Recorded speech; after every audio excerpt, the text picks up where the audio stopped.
Howdy, I'm Daniel with RoslynRags, and I just washed this piece out for the first time. I'll wash it 5 more times, but if you'd like to see how I folded it and dyed it, stay tuned and I will show you. I have this 100% cotton shirt in front of me, and it has been soaked in a soda ash solution. I'm just marking the corners of the shirt with a washable marker, and I'm going to fold it in half with the front and the back being the 2 edges, and I'm going to take the sleeve and I'm going to fold it into the other sleeve. Sometimes with sleeves you can just kind of follow the seams to make them a little more even, or to make sure that they're even. And so this part, the top of the shirt, is pretty much in half from the front and the back. And I'm going to put the 2 edges together, and when I pull tight on the bottom, this should be pretty much in half for the shirt, with the sleeve right there. Now I'm going to work on this front half of the shirt first, and I have a ruler.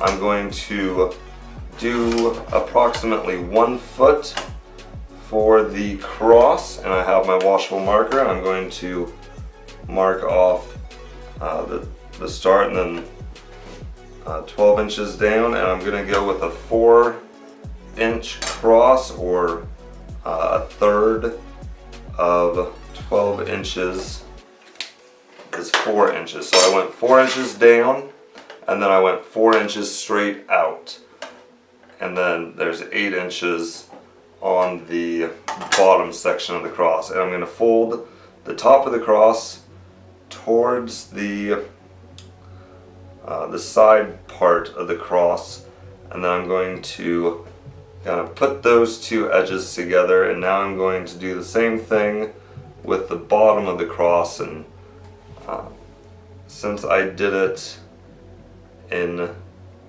8 inches instead of 4 inches, there will be 2 parts to that. And now I'm going to fan fold along that straight section, and then what I do with the edges of this fan fold is I will just kind of fold them down at a fairly steep angle. And now I have some artificial sinew, and I'm going to go about a ½ inch down from the top, or the centerpiece. I'm going to wrap this around a couple times. I'm going to try and pull it tight without it coming completely undone. I'm not going to tie a knot or anything. And then I'm going to go a few inches down. I'm just going to open up the folds that I made. And I'll go an inch or so down, and I will wrap it around, wrap the artificial sinew around, and I will pull it tight like that. And with the artificial sinew, I do not need to tie any knots in it. It will hold to itself. And I have a pair of scissors. I'm just gonna make sure that I don't cut the fabric and cut the artificial sinew off. Now I'm just gonna do a crinkle fold on the rest of this. I'll start with the sleeve, and I just kind of bunch up the edge of the sleeve, and then I just kind of crinkle it up into fairly even height folds. Now I will do that with the rest of the shirt. I'm just using my fingers to try to crinkle up the shirt, or scrunch up the shirt, so there's not any major pieces that are overlapping any other part.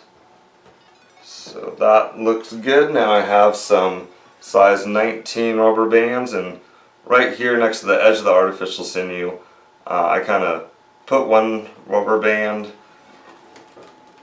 flip it around, and bind the fabric that way.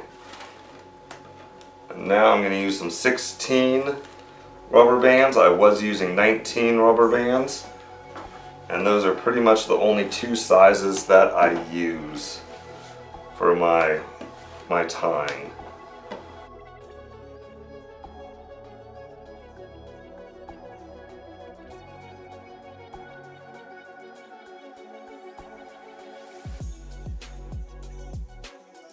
So that looks pretty good. Let's go dye it. I am in front of my dyeing tray and I have yellow, orange, red, and black in front of me. I use Procion MX fiber reactive dyes, and I try and use them within about 12 hours of mixing them with water.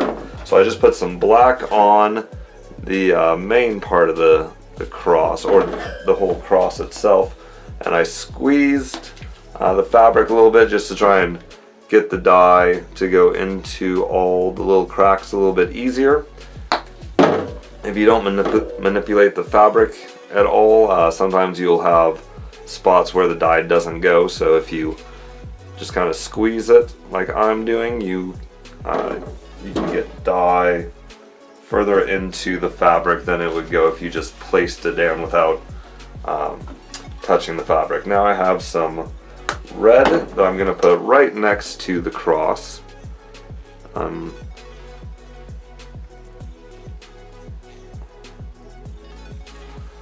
Turn that over and I'll put a little more red on this side.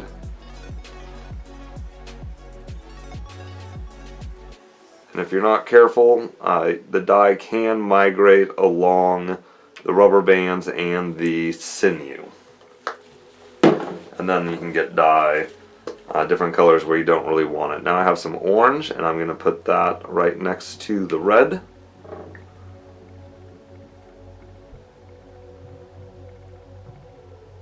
And even on top of the red a little bit. Now I'm going to squeeze that. Turn it over. Alright, now I'm going to put some yellow on the rest of the design. I want the yellow to go all the way through the shirt. I don't want any white spots along the shirt. There'll be some white along the sinew, but I don't really want white in the middle of the shirt on the rest of the design.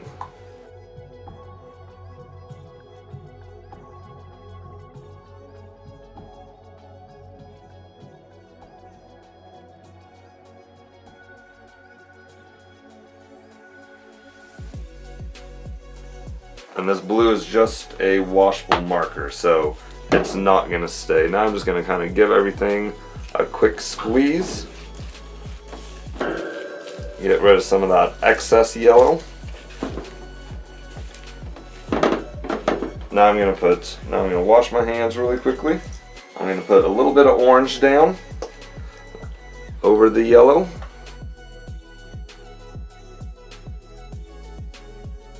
Now I'm going to do the same thing with red, but I'm going to put just a little bit less red than I put orange. I'll turn it over and do that on this side as well.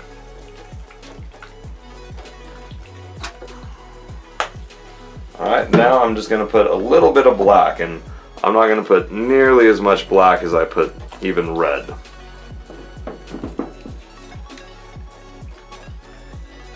Alright. Now I'll put this in a plastic bag and let it sit for 24 hours before I wash it out. Thanks for watching. Have fun dyeing. I'm opening this piece up for the first time. It has been washed out once, and I find that it's a little bit easier to handle. There's not as much excess dye that's willing to drip off of it. I let it sit for 24 hours. Now, so here is the back.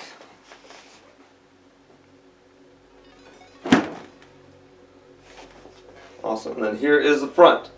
I think it turned out pretty good. Thanks for watching. Have fun dining.